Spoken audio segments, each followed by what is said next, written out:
Back to Cryptocurrents, where we interview and discuss the most interesting projects, people, and events in Web3. We're your hosts, Brett Lindstrom and Jacq Vaca. And we're the founders of Fish and Chips, a creative studio delivering compelling design, branding, messaging, and community to the whole of Web3.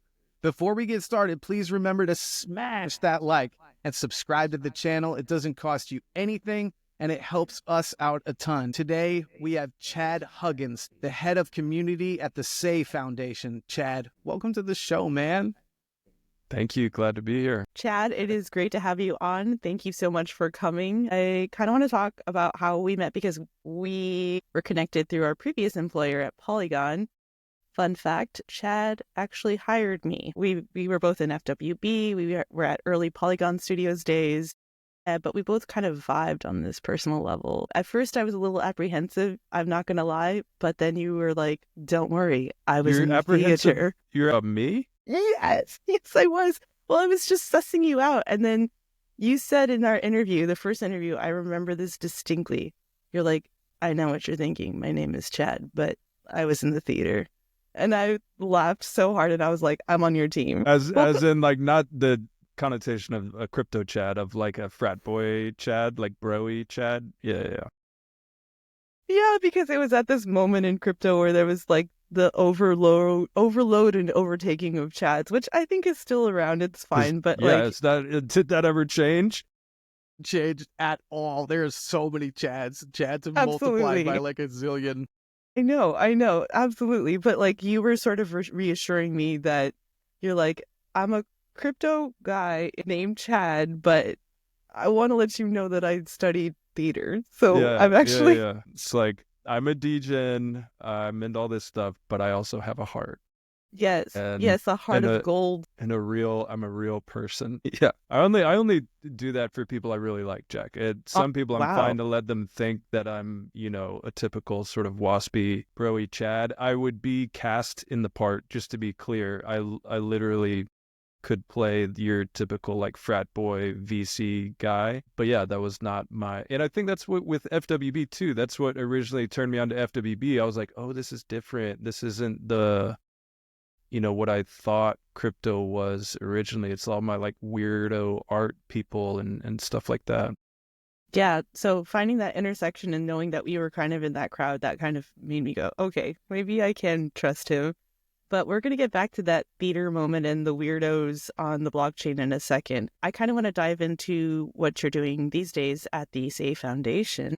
Yes, thank you. Thank you for pronouncing it correctly too. Sei as in hey or yay. We as have in lots. Say what? Yes, lots of clever ways we can play with that. Yeah, so the Sei Foundation is the foundation for a layer 1 blockchain called the Sei Network, and we're trying to grow the ecosystem. That's what blockchain foundations typically do. We've got a big business development team, a big sort of community marketing team. More and more, I think in analogies all the time of like, because it's a pretty weird job when I stop and reflect on it, but feels a little bit like being in the government sometimes in a good and bad way. But then sometimes the analogy I like lately is it's like being on the frontier of the Wild West, and you're trying to like help these travelers that are brave enough to try to do this, make these settlements and whatnot. It's not easy to grow an ecosystem, and this industry is crazy volatile, not just in, tokens and in the market itself, but just in like projects and all that sort of stuff. So it's definitely unique. But yeah, we're Sei Foundation, the Sei Network. The main thing, I mean, we can dive into the tech if you guys want, but I will say the background, because we worked together at Polygon. I came in through the Ethereum ecosystem, and we were at Polygon during the Polygon Solana FUD. And I had always thought about layer 1s as these sort of evil like VC chains or whatever. So it was a bit surprising when I sort of got turned on to Sei and was like, okay, it's EVM compatible. So that was sort of scratching an itch for me. And then I'm a little more agnostic these days about like, I don't think it's a winner take all thing. I'm very big on like, we're all out here trying to do hopefully the same things. There's some cutoffs where it's like, you're a freaking database or whatever, but No, Sei has all the hallmarks of what you want in a blockchain, and are indexing on designing it in a way to hopefully open up the possibility to make really cool applications and, what we all dream about, which is the blockchain just sort of running in the background. Nobody really notices it, but it's still this sort of like decentralized source of truth for everybody. Can you talk a little bit more about the actual community of Sei? Because if anyone's not familiar with Sei, who's there today? Who's hanging out? So this is interesting, and I mean, I'll be super transparent because right now, Jacq for a while did community stuff at Polygon, and we worked on that. I mean, I think you probably wore like half a dozen hats at Polygon, but at some point we were working on community. But I'll be honest with you, the community, I would call it like the OG core community, is pretty salty in my general direction at the moment. And there's a number of things behind that, but I'll go back to when I first started. The community was extremely vocal, extremely active. It's sort of like entering another world because like I wasn't familiar. I didn't have any mutuals that were on Sei or anything like that. Sei actually, when it launched, had a sort of an NFT surge when not many chains were having that.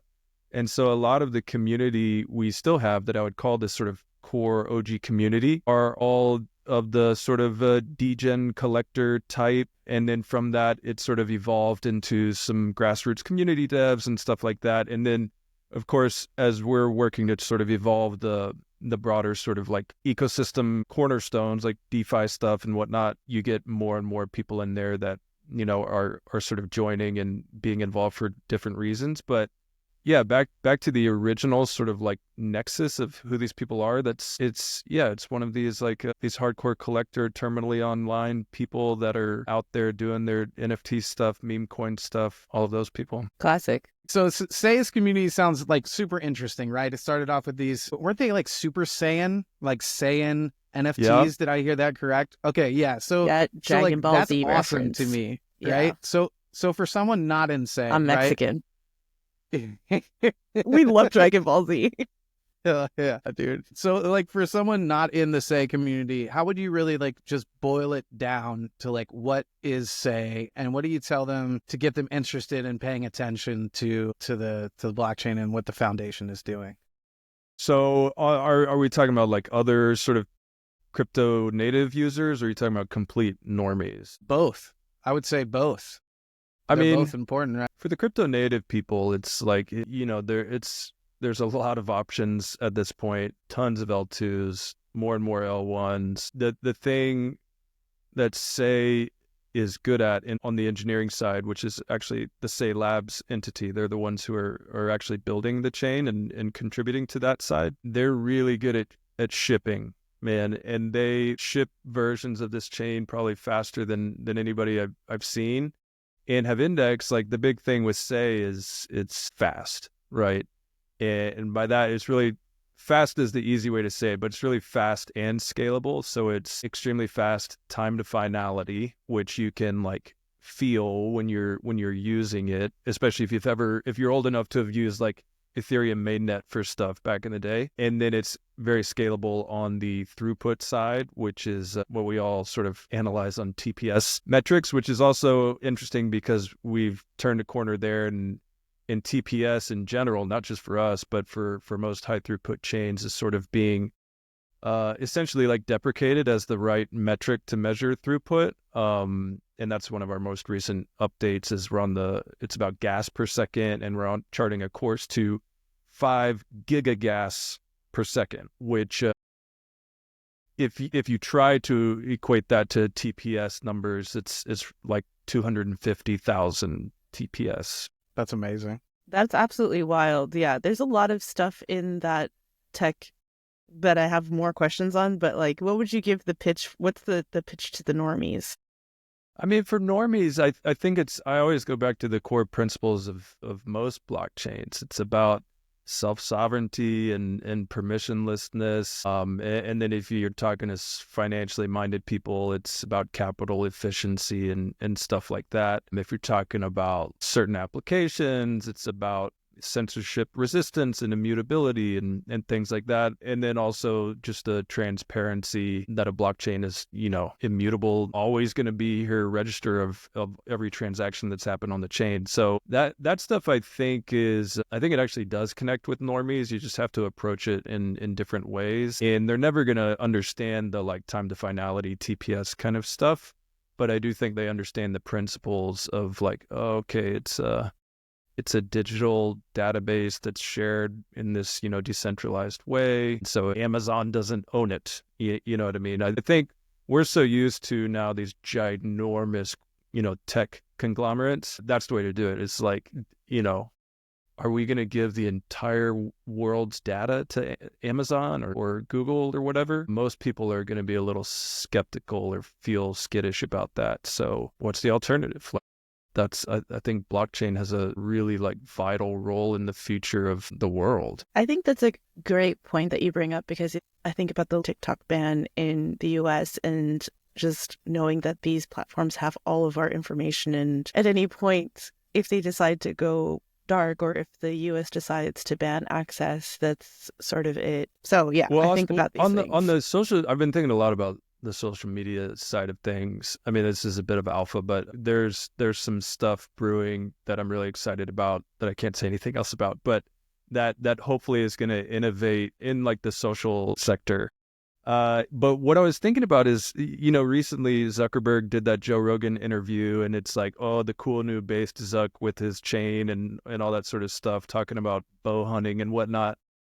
And then as I'm scrolling through Twitter, I also see this conspiracy that I love weird conspiracies. It's a conspiracy on how Zuckerberg became this based Zuck. And it was that he had like a knee injury and then his doctor prescribed him testosterone replacement therapy and he went overboard and never got off it. And it led him to being like this masculine guy into weapons and stuff.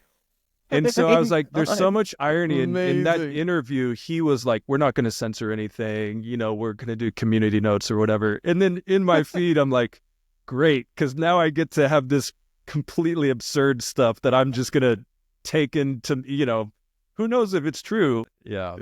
Yeah, awesome. That is some wild stuff. I love that you gave us alpha with no alpha, but you didn't. That was epic. That was like solid work. Here's nothing that I can tell you. It's a something prelude to coming. the alpha. You made it interesting. You made nothing interesting right there. So you just well done, sir. That is the efforts of a theta major. Yeah. Let's go back to the tech, because I really want to talk about this one component of Sei that I cannot get out of my head since I learned about it, which is called the twin turbo consensus, because it just sounds like a Lamborghini part. Yeah.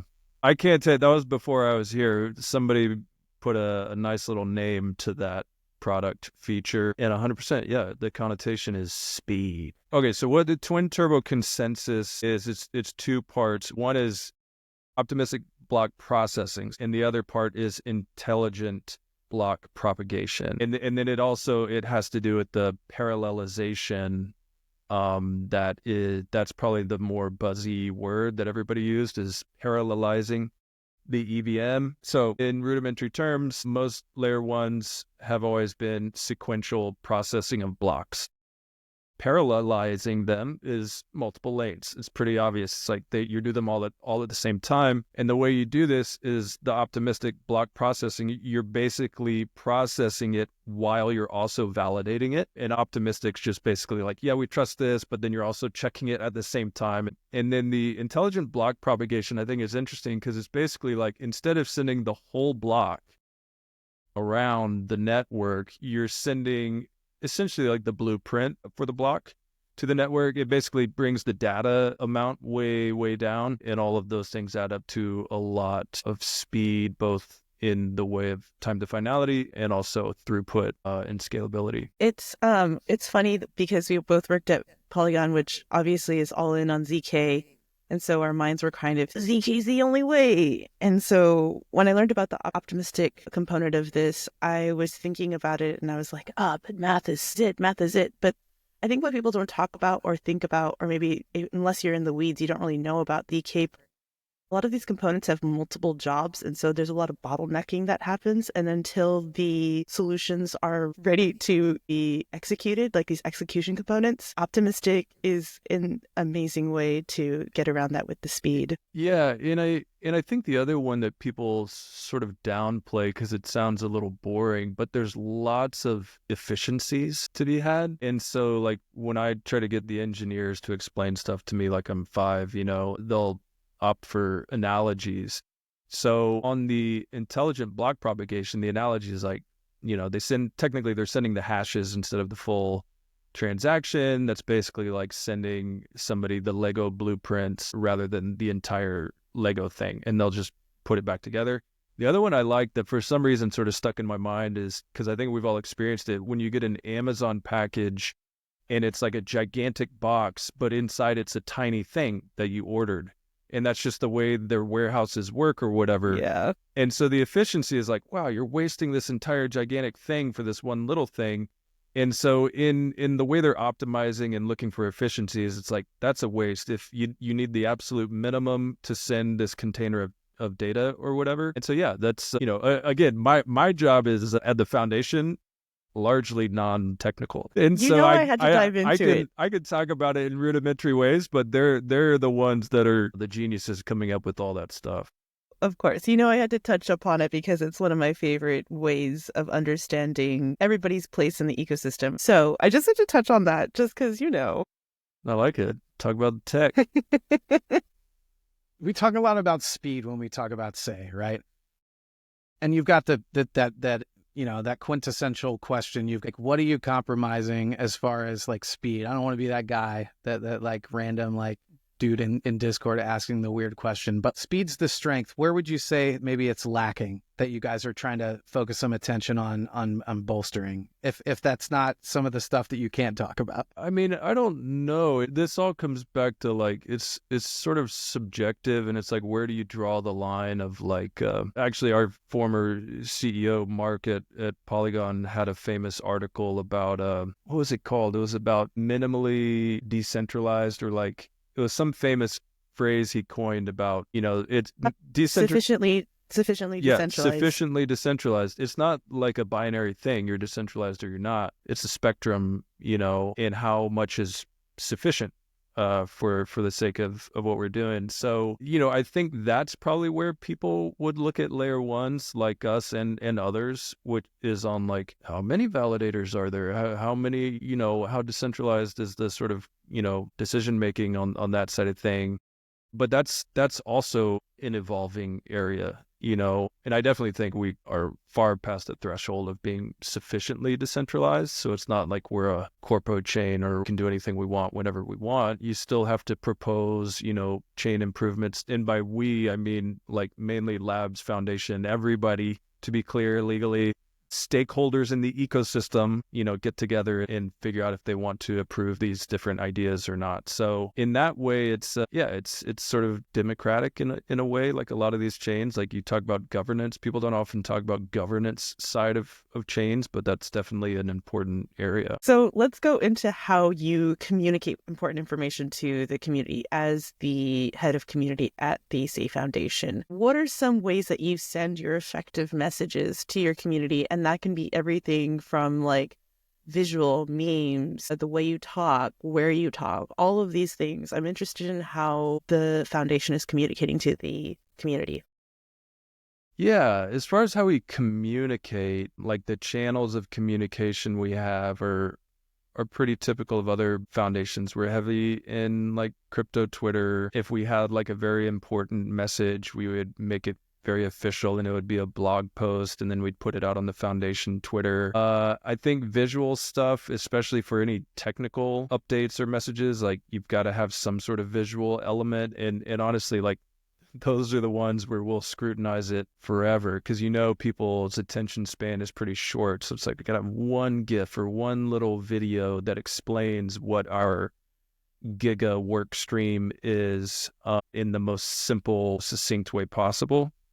Other than that, on the community side, like we have various sort of sub communities that we sort of invest in and try to foster and help them grow, and they're technically independent. And so there's, essentially like community leaders that we'll spend time with and answer questions. For developers, we have weekly office hours where they can come in and ask the devs whatever their questions are. And then more and more, I think it's important for us to at least see some of these people in real life too. And so we've got a new program we've been doing called the Sei Street Team, where it's basically we send people to conferences and, they'll meet up with whoever from our side is there as well. They'll get to hang out with them. And then it's not work, it's an opportunity. And that's how I think about community development with us. It's like we're just trying to find little opportunities to give the community, both on the non-technical, like content creator side, like the user or the demand side of the ecosystem, but also on the builder side. That's something I think we need to be more transparent around. And back to the why they're probably a little salty right now is I think we can do a better job on being a little bit more of an open book for like builder and dev resourcing. It's which is something we'll be putting into effect pretty soon. That's awesome. Yeah, just because it's EVM compatible doesn't mean they don't need resources. So I'm glad that every good community person has to admit, where we have these downfalls or shortcomings. So I think about it in two sides, right, of an ecosystem, which, to be honest with you, like ecosystem I always thought was sort of a funny word. To me, I think of like we're building a little economy, basically. And in every economy, there's supply and demand. And so in a very rudimentary way, the BD team is really focused on building up the supply side of apps and whatnot and opportunities to do stuff. And on our side, we're really focused on building up this demand side of like, hopefully there's people there waiting for these applications, and then you bring them together and hopefully you find product market fit, and it's a meritocracy and all that sort of stuff. But yeah, I think on the demand side, one thing I've realized that's important is that they, even if they are not the recipients of the like builder resourcing or grants or whatever, they like to see it. You know what I mean? They like to know sort of how it works. In that Someone's way, getting it, yeah. Yeah, and that way it adds a little bit to sort of the faith they have in the process or whatever. The alternative is like everything on the sort of business development and builder resourcing side is done in private and stuff like that, which is not like bad. It's just then the community is like, what's going on? We don't know what's happening. Why'd you do this? Why'd you do that? And that's not, we don't want to be like, create a bunch of palace intrigue or whatever. No, everything with community, I've always said, and you know this as well, you have to be as transparent as you possibly can, all things legal, abiding. Yeah, transparent. There are times where it's like for instance, the alpha that I won't spoil for you, it's like, that is sort of fun to keep close to the chest, but I think it's got to be complemented also by sort of transparent, ways to access funding of various sorts or help or whatever. So as you're starting to kind of shape this community, what's something that impressed you about your early supporters, specifically like your early supporters? Does anything stand out when you came in to the project? Yeah, so this may sound weird, but it goes back to sort of maybe the misconceptions I had about layer ones from like the, back in the day with Solana versus Ethereum stuff, which is fascinating, by the way, that the perceptions sort of shifted, because it used to be Solana's a VC chain and Ethereum's where all the degens are.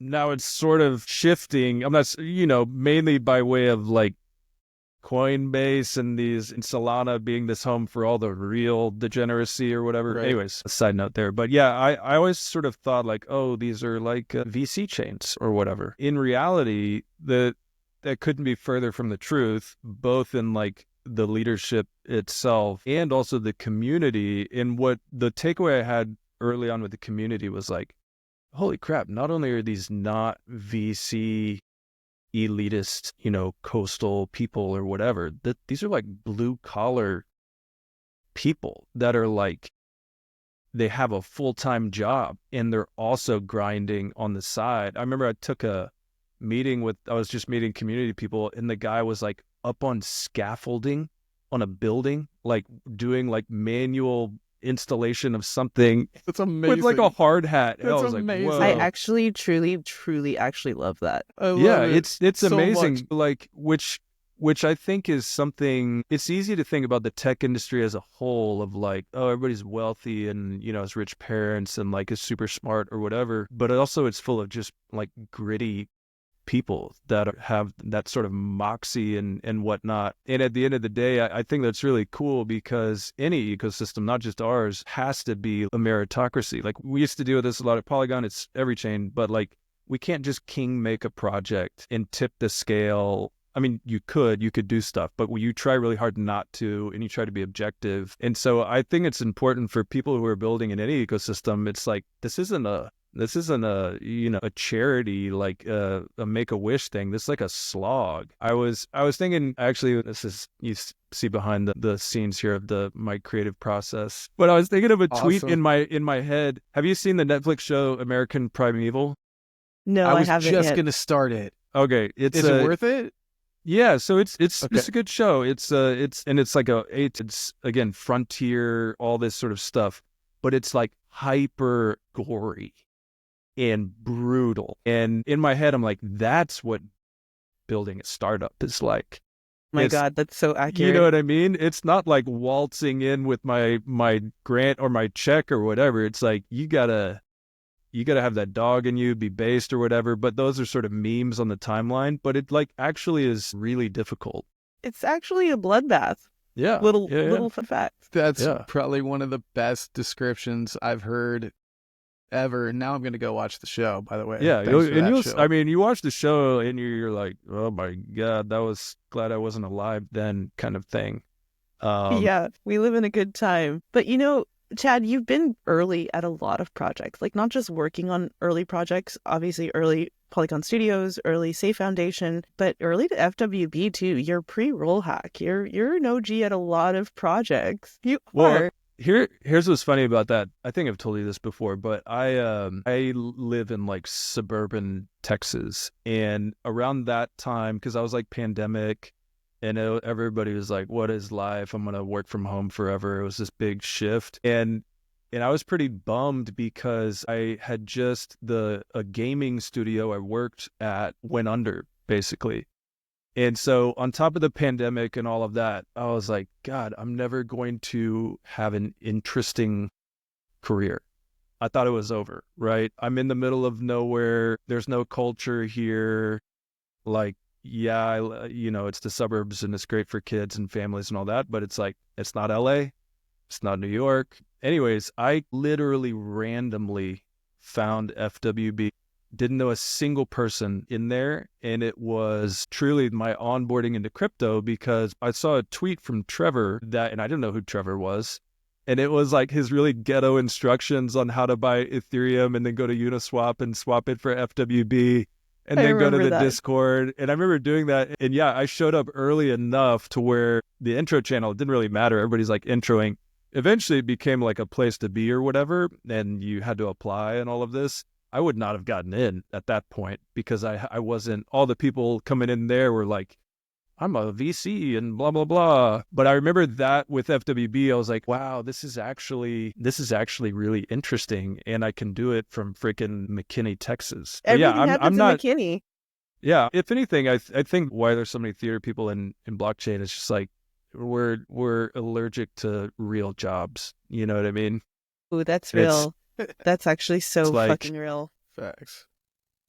Struggle is something different because I've like struggled, starving artist kind of struggle, and like I'm totally fine, hopping between a volatile industry and always feeling looming like the sky is falling. Every other week it feels like that in crypto, That's actually such a good point because, I was in the classical music world. I was an opera singer, and you'd go to these, especially in New York City, you go to these auditions and you're like, oh my God, do I even know how to do this? Like, they really rip you apart so bad. And then you like, gotta like shake it off and go to the next one. Like in a nutshell, I spent like 4-ish years or something trying to be like an actor in Hollywood. And the older I get, the more I realize the intangible things of just like determination and persistence, hustle, another one, but also not taking things personally and not being afraid to fail. Because like in acting, you do not get most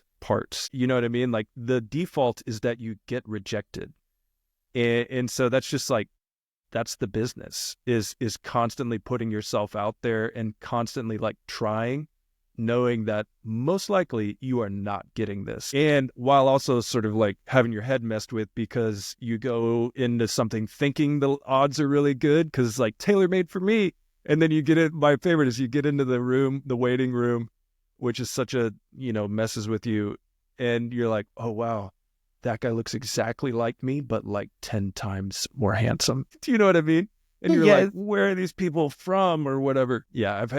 If anybody who's been through that, it's a uniquely rough thing. But yeah, so then you end up in crypto and it all feels luxurious, to be honest with you. Oh my God, thank you for saying that because I really feel the same way. I feel like auditioning in New York was so jarring that I could do absolutely anything now because they don't even just like reject you. They also like rip you down to a level that you're like, I don't even know what I'm doing on this stage right now. Yeah. So yeah. It messes with your confidence in a much more absolutely. personal way too, Totally. because it's sort of about who you are or the way Yeah. you look as well. Yeah. I think about that all the time because like the job's so weird. And also I'm always like, I can't believe I just sit on my butt all day and make a good living, Hey, you know what? It beats going from talent agent to talent agent knocking on the door and hoping that you get a part. I'll say Yeah. that much. But Yeah. it does feel kind of the same when you lose a bunch of money. But it actually feels a little bit better if you lose a little bit of money because it's like at least this money didn't attack my personal character as it went down. Yeah, also the opportunity to make money hypothetically is always around the corner. Absolutely. Absolutely.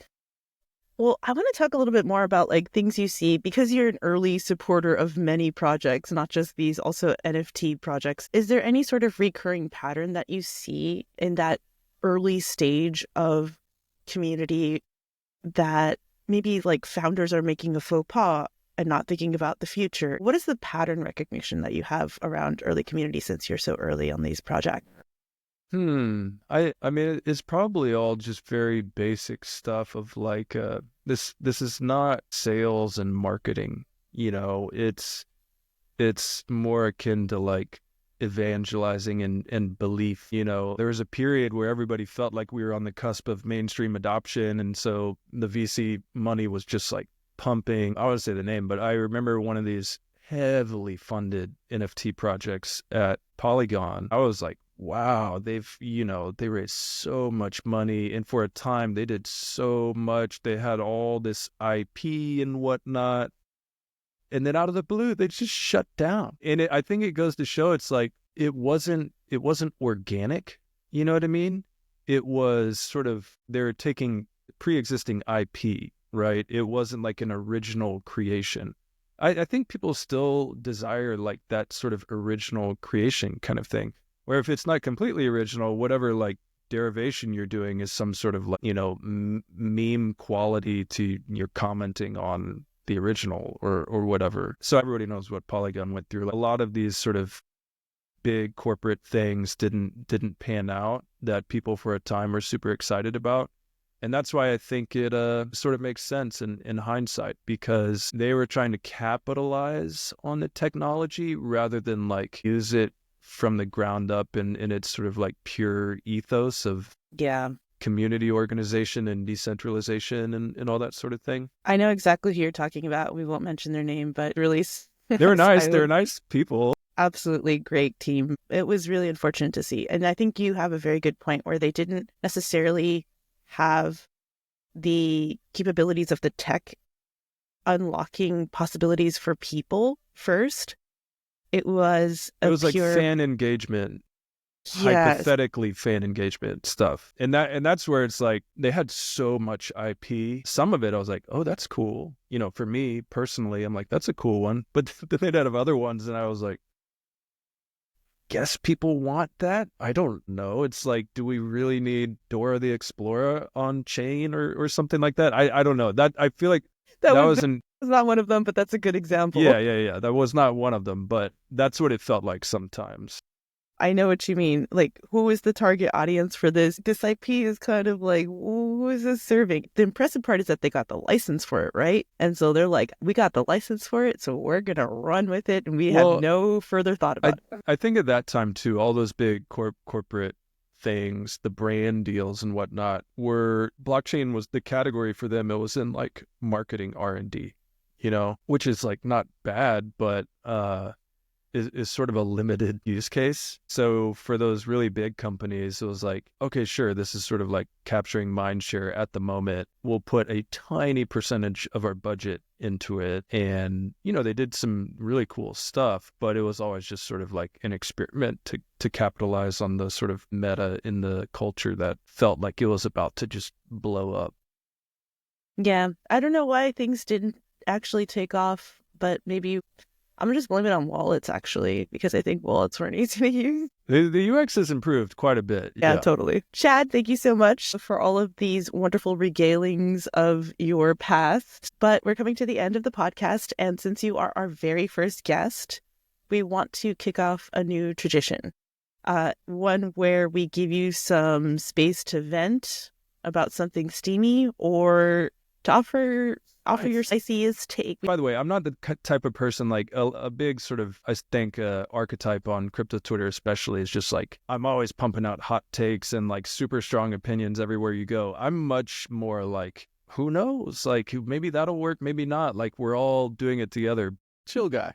Yeah, my hot take is, and this is not overtly political in like a partisan way, but it's top of mind as we're recording this, all sorts of rumors about what the government in the Trump administration, which will hopefully be much, friendlier to crypto regulation and whatnot. What are they going to do to pump our bags, right? Specifically, the one I keep thinking about is the Bitcoin strategic reserve. And it's like, holy cow, if the U.S. government made a Bitcoin strategic reserve, Bitcoin would go to $1 million or whatever. I think that'd be cool, but I'm not opposed to it. And don't crucify me if you're these Bitcoin maxis or whatever. But what I really think is like, what we really want for the government is not to pump our bags. We want them to not interfere in any way. Amen. And like pumping the bags is one of those things that would feel good in the moment, but like, that's sort of the antithesis of the whole thing. It's not 100%. It's not actually a U.S. industry. It's has no nation behind it. I'm bullish on, crypto coming back to the U.S. and all this sort of thing, 100%. But the whole like we need them to pump our bags thing, I don't think that's sort of the wisest way for us to spend our time with politicians or whatever. It's the most logical, hottest take agree. that I've heard. No, all year. Thank you so much. I don't spend any time with politicians, just to be clear. I have no desire, but thank you for saying what we all are thinking. I 100% agree. The lobbying and all that is important, but in a okay, let's have regulatory clarity so we can go off and be on our own. The Bitcoin reserve part is when you get these sort of like, people that are like, oh, but what if? And then it's like, wait a second, that feels not like what crypto is supposed to be. What if they dump? No one's talking about what if they dump. Like no one is talking about it. Like the DOJ, didn't they just give the approval to sell all of the Silk Road tokens? Like no one's talking about what happens if something dumps. Like a whole nation dumps it. You think that, China stopping mining in 2017 sent the market into like a free-for-all Black Thursday, cataclysmic, exploding everywhere event.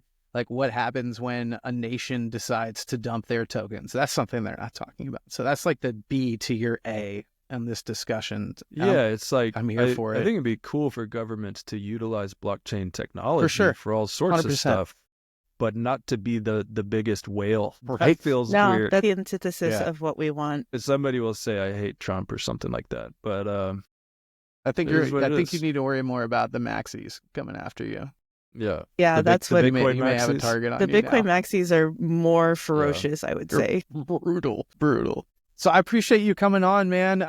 How can our listeners find you, get engaged with the community, Discord, Telegram? What can we do to get involved? Yeah, if people are interested in getting involved with Sei, I mean, the Twitter account's probably the best source of most information, Sei Network. And then there's, with Twitter now, all the affiliate, like the personal people that work at the foundation, they're good ones to follow as well. I'm one of them. And yeah, that's it. I think for us, it's by us, I mean the foundation legally, not the chain. I have no control over the chain. It's an opportunity. Like if you want to build, come talk to us. Like it's fertile soil. Fertile Awesome. soil to build and to grow. Thank you so much, Chad, for joining us. And we look forward to seeing what you and the Sands are up to in a future podcast. Thanks, guys. Keep on moving, keep on grooving, never losing, flowing with the current seasons, join the